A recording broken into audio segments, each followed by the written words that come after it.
Hello guys. तो कैसे हैं आप सब? Hope you are doing well.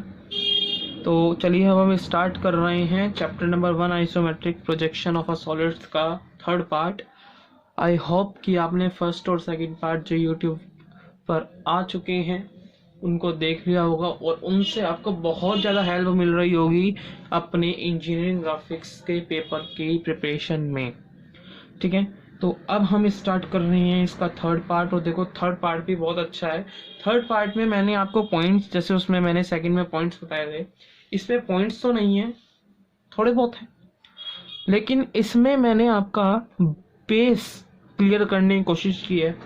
क्योंकि अगर आपने ये वाला मेरा पूरे का पूरा सेशन बहुत अच्छी तरीके से देख लिया, बहुत अच्छी तरीके से कर लिया ना, तो देखो मैं तो आपको यही कहूँगा, एक तो ये वाला और एक इसके बाद में आने वाला है वो वाला, आपने 2 से 3 क्लासेस एक साथ कर ली तो आपके कम से कम 12 मार्क्स कहीं भी नहीं गए हैं। कम से कम 12 मार्क्स कहीं नहीं गए हैं, नहीं जो है ना। और जो मैंने पहले जो आपकी 2 वीडियोस डाली हैं, अगर जो आपने वे वाली बहुत अच्छी तरीके से देख ली, प्लस आपने उन वाली वीडियो के बेस पे मैं जो आगे आपको MCQ क्वेश्चंस कराऊंगा वे वाली आपने वीडियोस देख ली, तो आपके कुल मिला के अगर जो मैं आपको बताऊँ ना, तो कम से कम 4 से 5 मार्क्स आपको उसमें आ जाएंगे। तो देखो आधा तो आपको यही पेपर यहीं हो गया। ठीक है, और ये मैं बिल्कुल अपने पॉइंट ऑफ व्यू से लेकर के चल रहा हूँ, क्योंकि देखो इतना यूट्यूब पे भी कोई नहीं बता रहा, इंजीनियरिंग ग्राफिक्स का इतना यूट्यूब पे भी कहीं नहीं मिल रहा क्लास 12 के लिए। तो इस वजह से मैंने कहा कि चलो आपका हेल्प करी जाए थोड़ी बहुत। तो चलिए देखते हैं। हम पढ़ रहे थे सॉलिड्स, ठीक है। तो देखिए क्लासिफिकेशन ऑफ सॉलिड्स हम पढ़ रहे हैं। सॉलिड्स हमारे यहाँ 2 टाइप्स के हैं, एक है आपका पॉलीहाइड्रा, एक है सॉलिड्स ऑफ रिवोल्यूशन। अब सॉलिड्स ऑफ रिवोल्यूशन थोड़ा बहुत आइडिया आ गया होगा, तो अब हम पहले पॉलीहाइड्रा पढ़ रहे हैं। आइए देखते हैं पॉलीहाइड्रा क्या होता है। It is solid bounded by a planes called faces. ठीक है, अब आपको सबको पता है और सबको ही पता है, कोई ये नहीं है कि मुझे पता है या मुझे पता है। जो मैं अब आपको बात बताने जा रहा हूं ये वाली बात सबको ही पता है कि if I have a cuboid, अगर जो मैं एक क्यूबॉइड बना दूं आपके सामने, ठीक है, और अब देखिए solids bounded by planes called faces. जो भी सॉलिड्स बाउंडेड है प्लेन से, अब देखो ये सॉलिड के लिए, इस सॉलिड के लिए ये कितने प्लेन से बाउंडेड है। देखो अगर जो मैं आपको बताऊं, this is first plane, this is second plane, this is third plane, this is fourth plane, और जो फ्रंट वाला है वो 5th है और जो बैक वाला है वो वाला 6th है। तो 6 प्लेन्स हैं इसके पास जिनसे ये बाउंडेड है, और इन वाले प्लेन्स को कहा गया है फेसेस।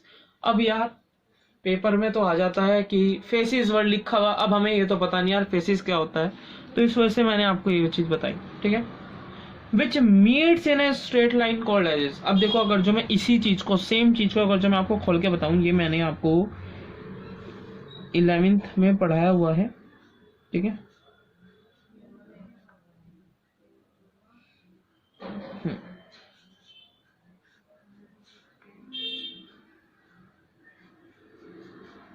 ये आपका हो गया। अगर जो मैं इसी चीज को खोल दूं तो ये हो गया। तो अगर जो मैं इसी चीज को मोड़ तोड़ के बनाऊं, है ना, अगर जो मैं इसी चीज को मोड़ तोड़ के बनाऊं तो बात ये, तो फिर मेरा ये वाली चीज बन जाएगी। ठीक है, तो फिर मेरी ये वाली चीज बन जाएगी। तो जो देखो अब जो ये 2 फेसेस जैसे मिल रहे हैं, 2 फेस जहाँ पे मिलते हैं, ये हो गया, ये हो गया, ये हो गया, ये हो गया, ये हो गया, ये हो गया, ये हो गया, ये हो गया, तो ये क्या होती हैं? These are edges. ये क्या होती हैं? These all are edges. Okay, चलिए। A regular polyhedra has all its faces similar, equal and regular। मतलब क्या है? मतलब ये है कि अगर जो मैंने अब बहुत से क्या देते हैं रेगुलर पेंटागन, तो रेगुलर पेंटागन क्या होता है? रेगुलर पेंटागन ये रहा, है ना, रेगुलर पेंटागन ये रहा। इसका मतलब क्या है? ऑल साइड्स आर इक्वल, इसकी सारी की सारी साइड्स इक्वल होनी चाहिए, वो एक रेगुलर पेंटागन है। अब फॉर एग्जांपल मैं इसी में पढ़ा रहा हूँ, चलिए पढ़ा ही देते हैं पहले, बाद में बताएंगे, ठीक है। तो अब देखिए रेगुलर पेंटागन का मतलब सिमिलर होने चाहिए। अब देखो ऐसा तो नहीं है ना भैया, देख लेना, ऐसा तो नहीं है कि ये एक ऐसे आ रही है, एक ऐसे आ रही है, एक यूं आ रही है एज, है ना, एक ये आ रही है, ये क्या आ रही है, ऐसा तो नहीं है ना ये। इसको मैंने रेगुलर, सिमिलर और इक्वल कहा। क्यों कहा? All sides are equal, all sides are same, similar है और रेगुलर है। अगर जो मैं ये इसकी बात करूं तो साइड्स आर नॉट सिमिलर, चाहे ये जो कॉइल हो रहा है ये भी ए लेंथ का है और ये भी ए लेंथ का है, लेकिन ये सेम नहीं है, ठीक है, ये वाली बात भी ध्यान रख लेना। अब बात आती है पॉलीहाइड्रा पे। पॉलीहाइड्रा क्या है? पॉलीहाइड्रा, अब देखिए पॉलीहाइड्रा का मैंने अब क्लासिफिकेशन दिखाया हुआ है आपके सामने कि जो पॉलीहाइड्रा होते हैं ये 3 टाइप्स के होते हैं। एक होता है राइट रेगुलर सॉलिड, एक होता है प्रिज्म और एक होता है पिरामिड। ये राइट रेगुलर सॉलिड्स क्या होते हैं? When a axis of solid is perpendicular to its base, when the axis of a solid is perpendicular to its base और एंड फेसेस, और एंड फेसेस, अब देखो वो बेस के या किसी भी सॉलिड का जो एंड फेस है उसके परपेंडिकुलर हो जाए, and all the end faces are equal in length. तो देखो क्या चीज कही जा रही है, मैं किसी भी चीज को राइट रेगुलर सॉलिड कब कहूंगा? For example what is it? It is a, अरे यार क्या बन गया, वेट,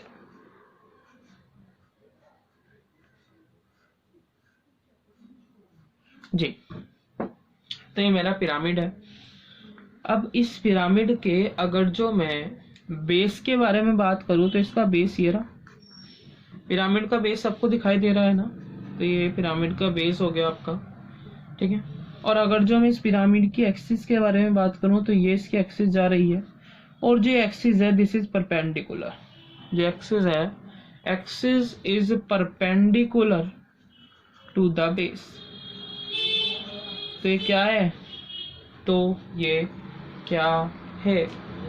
ये हमारा हो जाएगा राइट रेगुलर सॉलिड, ठीक है। बात समझ में यहीं आ जानी चाहिए थी आपकी। अब हम बात करते हैं आगे की। तो आगे की बात है पिरामिड। पिरामिड क्या होते हैं? अब पिरामिड देख लेते हैं भैया, पिरामिड क्या है। अब पिरामिड हैज अ बेस। अब देखो पिरामिड का क्या होता है, एक बेस है। फॉर एग्जाम्पल अब मैं पेंटागन पिरामिड के बारे में बात कर रहा हूँ, अ रेगुलर पेंटागन पिरामिड। आप क्या रेगुलर ही हैं, सारी की सारी शेप्स अभी इरेगुलर नहीं आई है, ठीक है ना। तो पेंटागनल पिरामिड के बारे में बात कर रहे हैं। तो अ पेंटागनल पिरामिड, अब पेंटागनल वर्ड लगाना सही नहीं है तो बस पिरामिड जनरल सी बात करते हैं। A pyramid has a base, अब ये एक बेस हो गया, and a number of triangular faces equal to the number of sides of the base. अब देखो इसमें मैंने कहा इसका पहले हम एक्सिस बना दें, ठीक है। तो ये आपका इसका एक्सिस सा बन गया क्या इसका एक्सिस, ये आपका इसका एक्सिस बन गया। अब एक रेगुलर पिरामिड बनाते हैं। अब आपको थोड़ा बहुत फॉर्मेशन दिखाई दे रही होगी एक रेगुलर पिरामिड की, ठीक है। तो ये जो बना आपके सामने, this is a regular pyramid, okay. ये क्या बना, एक रेगुलर पिरामिड है। अब इसमें जो ट्राइंगुलर फेसेस आपको दिखाई दे रहे हैं, they all are equal regular similar. पहली बात, कितने हैं यह भी पूछा जा सकता है, लेकिन पूछेंगे नहीं मेरे ख्याल से तो, लेकिन पूछा जा सकता है कि जो ये आपके ट्रायंगुलर फेसेस हैं ये कितने हैं। तो आप बताएंगे कि जो ये मेरे ट्रायंगुलर फेसेस हैं ये उतने हैं जितने मेरे बेस की साइड्स हैं, ठीक है। यही बात खत्म हो जानी चाहिए। अब क्या बात, एक और चीज आपसे पूछी जा सकती है कि ये जिस पॉइंट्स पे मीट हो रहे हैं ट्रायंगुलर फेसेस, उस पॉइंट का नाम बता दो जरा एक बार बस। उस नाम पॉइंट का नाम होता है वर्टेक्स और अपेक्स। ठीक है, ये वाला क्वेश्चन भी मोस्ट इम्पोर्टेंट क्वेश्चन में आता है कि ये वर्टेक्स होता है या अपेक्स होता है। ठीक है, चलिए, तो ये आपको बता दिया। अब बात आती है प्रिज्म की। तो प्रिज्म का देख लो। A prism has two equal and similar ends faces called bases which are parallel to each other and its side faces are rectangular। यह भी हमारा प्रिज्म ही था, लेकिन अब मैं आपको थोड़ा अलग टाइप का प्रिज्म बता दूं कि आप लोग ये ना कहें कि हमें तो एक ही चीज पढ़ाई है। तो मैंने आपको बहुत सारी, ये आपका क्या बन जाता है, प्रिज्म बन जाता है। अब इस प्रिज्म में क्या है, जो ऊपर और लास्ट है, ऊपर और लास्ट है, they are parallel, equal, similar. ठीक है, ओके। और साइड साइड में रेक्टेंगल बनते हैं। नंबर ऑफ रेक्टेंगुलर फेसेस आपसे पूछ लिया जाता है कि भैया कितने फेसेस बन रहे हैं, तो ये कितने बनते हैं, number of edges of base, जितनी बेस की एज है। फॉर एग्जांपल मेरा बेस में ट्राइंगल है तो 3 बनेंगे, मेरा बेस है अगर जो वो ट्राइंगल है अगर जो तो 3 हो जाएंगी, पेंटागन है तो 5 हो जाएंगी, हेक्सागन है तो 6 हो जाएंगी।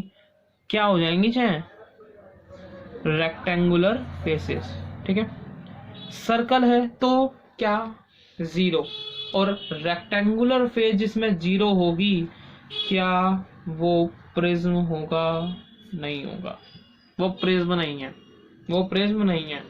तो अब हम इंट्रोड्यूस कर रहे हैं अपना सेकेंड टाइप का सॉलिड, जो होता है हमारा सॉलिड्स ऑफ रिवॉल्यूशन। ठीक है, तो सॉलिड्स ऑफ रिवॉल्यूशन के बारे में बहुत अच्छी सी हमें बात अब पता करनी है। The solids which are formed by revolving plane geometrical figures are known as solids of revolution. ठीक है, क्या है कि एक रिवॉल्यूशन कर देना। फॉर एग्जाम्पल, अब देखो, फॉर एग्जाम्पल मैं आपको बहुत अच्छी चीज में बता रहा हूं। फॉर एग्जाम्पल मेरे पास ये एक शीट है, फॉर एग्जाम्पल मेरे पास ये एक रेक्टेंगुलर शीट है, आप इसको देख पा रहे हैं, एक रेक्टेंगुलर शीट है। अगर मैं इस रेक्टेंगुलर शीट को इसके एक्सिस पे, ठीक है, ये एक रेक्टेंगुलर शीट है, और अगर जो इसके एक्सिस पे मैं इसको ऐसे घुमा दूं तो मेरा सिलेंडर बन जाता है। ये बहुत अच्छा है, ये भी क्वेश्चन मैंने बहुत सारी जगह देखा हुआ है कि एक सिलेंडर कैसे बनता है। तो एक मेरे पास रेक्टेंगल होता है और with the help of the rectangle a cylinder formed. ठीक है, तो ऐसे बहुत सारी चीजें हमें पढ़नी है भाई। ये देखते हैं सॉलिड्स ऑफ रिवॉल्यूशन का क्लासिफिकेशन। 3 होते हैं, एक होता है कोन, एक होता है स्फीयर और एक होता है सिलेंडर। ठीक है, आइए अब जानते हैं आगे की चीजें। जी हाँ, कौन, it is generated by revolving A right angular triangle. It is generated by revolving A right angular triangle about one of its perpendicular side.